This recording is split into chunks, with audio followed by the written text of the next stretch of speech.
Magandang araw mga ka-YouTube. Ito na naman si Auto PH nag bibigay ng konting tip lang naman dito sa ginagawa ko mga ka-YouTube Ang problema kasi nito mga ka-YouTube is ang complaint ng customer is umiilaw yung battery sign na yan mga ka-YouTube Battery sign na yan. Umiilaw yan kanina habang umaandar. Sabi ko, ang problema niyan is possible is hindi kumakarga yung alternator natin. So, yun nga, yung tiningnan ko, check ko yung gamit ko yung multitester, nakita ko doon na halos battery voltage na lang So, hindi nga talaga kumakarga siya. So, ngayon, ginawa ko, binaba ko siya, tinanggal ko yung alternator. Ayun.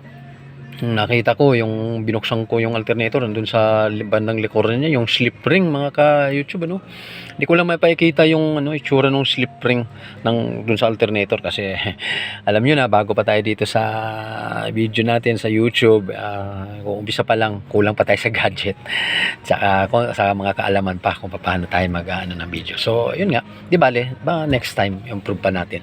So ayun pa, eto na yung nakita natin. So yun nga, sira nga yung slip ring na yung kinakapitan nung ang tawag nito carbon brush sira siya, bumigay siya kaya ayaw na kumarga kasi wala na hindi na makakontak ang doon yung kuryente, hindi na makapasok doon sa rotor niya kaya ayun umilaw. So yun nga, yung puwan natin dito, yung ginawa pa natin, hinahanap natin kung anong yung dahilan, bakit nasira. So, yun yung magiging tip ko sa inyo mga ka-YouTube, Kung ano yung dahilan, bakit nasira siya. So, nung tiningnan kasi natin, nung binaba ko yung alternator, basa yung likuran niya ng langis. May langis, May langis siya. Basa. So, nahanap ko ngayon kung saan galing. Ngayon, punta tayo dun sa engine side mga ka-YouTube, para may turo ko saan galing yung langis na yun.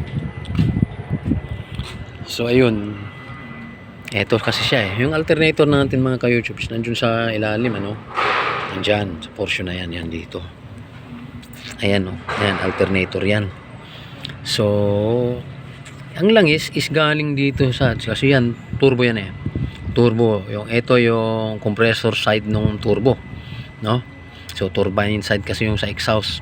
So dito compressor side ng turbo So yan, yung line na yan papunta yan dun sa intercooler sa intercooler. So ngayon, ang dahilan kung bakit kung saan galing yung langis, so dito siya tumagas siya dito sa itong sa hose na to, yung dyan sa ilalim katapat ng katapat ng alternator doon pumapatak yung langis na tumatagas.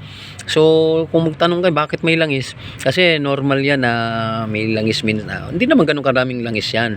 So kasi ito blow by hose yan yung tawag nito yung positive crankshaft ventilation. Ito kasi diesel to So punta dito, ito galing intake yan, pasok yan dyan sa turbo. So, siyempre, since dito siya, hinihigop siya ng turbo. So, pag galing dyan sa turbo na yan, akyat siya dito. So, kung may konting nahihigop na langis dito, doon sa ventilation, mahihigop niya. So, pupunta yan siya doon. Kasama siya sa circulation ng hangin. So, hindi talaga maiwasan na may langis talaga siya dito sa mga linya na yan, na sumasama. Kasi, yung dahilan nga, dito nga galing sa makina yan, yung natin, ventilation.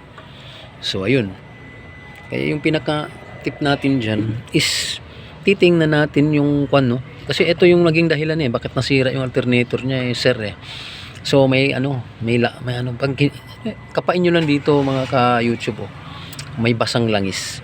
Kung may basang langis naman siya, punta nyo na kaagad dun sa mga suki yung mekaniko, pagawa nyo, kasi madali lang naman to. Pag tanggal na wala pa naman punit yung hose, palinis lang, tapos lagyan ng magandang klaseng sealant, lagyan siya, kasi itong ginawa ko, nilagyan ko lang ng sealant para makatulong na hindi na lumabas yung langis. So yun lang yung ginawa ko sa kanya. So kung kayo ay may ganitong sasakyan, medyo yun nga yung tip ko sa inyo, babantayan nyo yung portion na yan, baka mamaya na may konting tagas ng langis at papatak dun sa alternator nyo, ayan, nasisira yung alternator. Kasi yun yung dahilan dito sa na to, sasakyan ng customer ko. Kaya ayun lang, ma-share ko sa inyo sa na-experience ko na problema nito. Napakaliit lang na bagay yung dahilan. Pero ang mahal ng alternator, mga ka-YouTube, nag-inquire si sir doon sa yung may-ari nito sa kasa. 100 mahigit yata ang alternator na original. So hindi man niya kaya daw yung budget, bumili lang siya ng replacement, May mga replacement parts naman mas mura. Nakakuha siya ng mga tag 15k lang yata. Na alternator buo. So ayun ito pinaka-under na ito, hindi na umilaw, tsaka na-check ko na yung charging rate niya is tama na siya, nasa 13.8, 0.9 na naka-aircon, naka-headlight. So ibig sabihin, okay na siya mga ka-YouTube, So yun lang. Yan lang ma-share ko sa inyo. At least baka nakatulong naman na pag ganung mga problema napakaliit lang, masolusyonan kaagad na hindi na umabot sa makasira pa ng ibang piyesa ng sasakyan natin.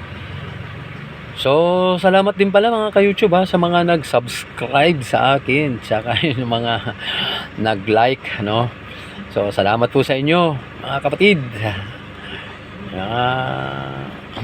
Sana subaybayan nyo pa yung mga susunod kong mga video. Ma-share nyo pa, tsaka ma-share sa iba, So, salamat po. Ito po si Auto VH. Papaalam na. Bye-bye at salamat po sa inyong pagpanood. Thank you po.